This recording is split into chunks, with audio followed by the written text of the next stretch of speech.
We thought we don't need microphones. It's small, it'll work. Hopefully you can hear me, I hope. Okay, ladies and gentlemen, good afternoon. For those of you that don't know me, and you should now, because I've shaken most of your hands and kissed most of the girls, I'm Gary, the very proud father of the bride. On behalf of my wife Leslie and I'd like to welcome you here today to celebrate the marriage of our daughter Vicki to Nick. A wedding is a great excuse for a great party, and today is no exception. We've had lots of people here today. We've got aunties, uncles, cousins, godparents, friends, neighbours, and a handful of people I actually recognise. I feel I must identify a few people who have travelled long and far to be with us today. Michael's here, who's Vicki's uncle, all the way from San Rafael in California. Michael, welcome.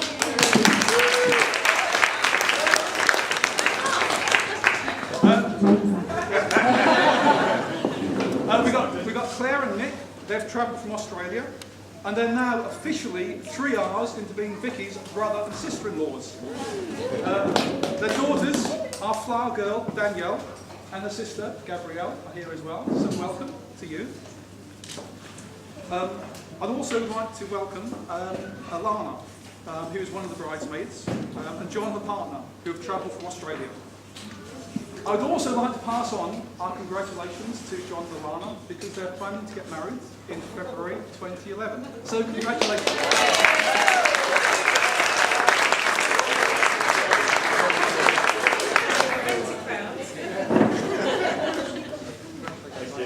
Okay, Vicki's granddad, Eric, he's actually 85 and he was really looking forward to being here today to attend his first grandchild's wedding.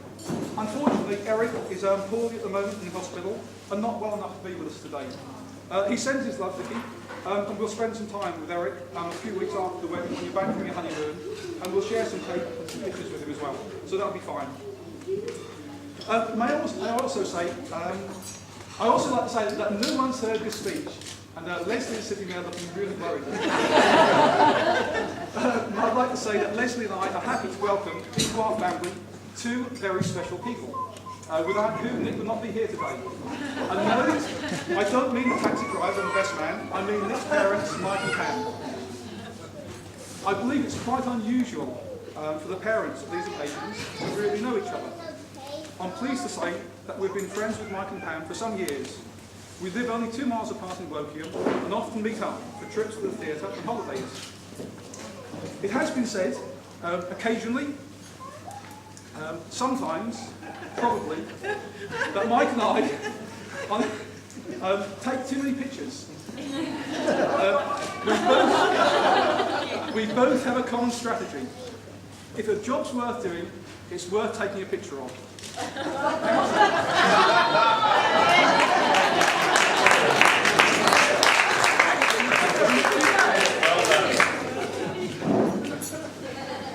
As father of the bride, I have the pleasure of making the first speech. But in actual fact, I'm only the warm-up act, paving the way for Paddy, the best man and the star speaker. I know Paddy is just itching to get up and make his speech. Unfortunately, Paddy is not on until 5:30. But at least this gives him another 2 hours to keep disappearing into that small room and reading through his notes. It's about this time in every wedding when the bride starts to think, oh my God, what's my dad going to say? What's he going to say about me? Is he going to talk about my toddler temper tantrums or my teenager emotional outbursts? Well, Vicki, you can relax. I promise not to mention it. As I said, Leslie and I are very proud parents today. Vicki has always brightened up our lives. Usually by leaving lights on in the kitchen and living room. Now, being Vicki's dad, I have many fond memories of her as a baby. I've seen her crawl, I've seen her throw up, I've seen her wet her. But that's enough about the 21st birthday party. But seriously, I've always known that Vicki was a fantastic daughter, but I've never seen her looking quite as radiant as she does today. And I'm extremely proud of her. Since the announcement of her engagement and marriage back in August 2009, the planning for this day started. I'm sure you all agree that the detail and planning has today paid off. Those of you that know Vicki will know she's always had a positive attitude to everything she does. Who else would train to actually complete the 3 Picks challenge 3 weeks before her wedding? That's right, Vicki. And Vicks, congratulations, that's a fantastic achievement.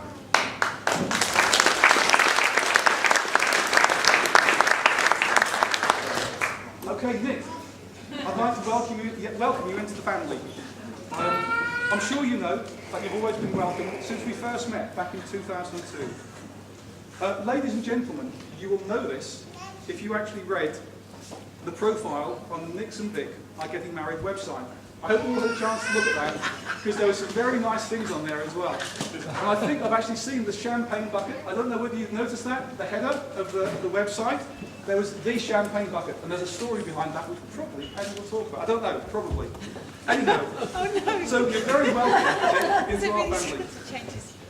Anyhow, you know, as it said on the profile section of the website, Nick was actually gallant enough to call me to ask my permission for Vicky's hand in marriage. He left us a bit late and called me midday on the Saturday when he was away with Vicky in Cornwall celebrating the anniversary of their getting together. When I say late, it was about 5 hours in advance of popping the question. When the house phone rang, I was just walking to my car to go out to a music festival, actually, at Wellington Country Park. I rushed back in to answer the phone and couldn't understand why Nick had called and was making small talk. Well, I was running a bit late and was trying to conclude the conversation. Then the line went quiet. I heard a sharp intake of breath, and then he popped the question. Gary, I'd like to ask your blessing as I'm going to propose to Vicki tonight. Now, as any responsible parent, I wanted to know immediately if he'd be able to support a family. After some consideration, he said to me, no.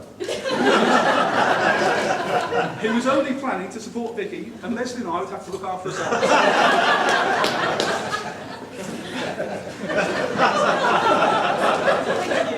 Now, apparently it's traditional for the bride's father to offer some thoughts and wordly advice about marriage. Leslie and I celebrated our ruby wedding this year. For the blokes in the audience, that's 30 years. But I felt I needed to gather advice from someone with more experience. So I approached Mike, Nick's dad, who's been married for 44 years, and said, Mike, after 44 years of marriage, have you ever considered divorce? Mike thought long and hard. He looked me in the eye and he said, Gary, divorce never, murder. Now, a common misinterpretation is that marriage is a 50-50 partnership. Now, I don't know who first made that statement, but whoever it was, they know little about marriage, even less about mathematics, and nothing at all about women.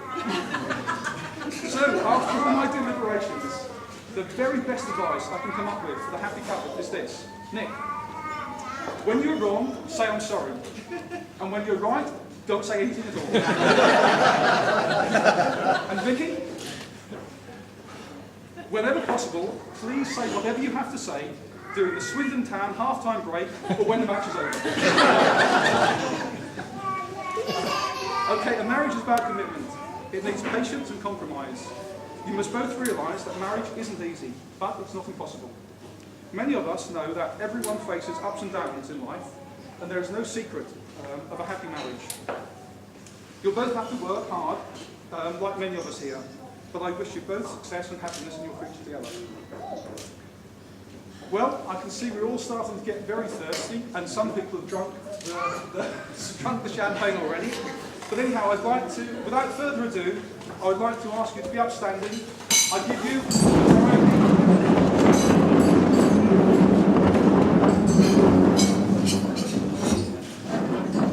Ladies and gentlemen, to Nick and Vicki.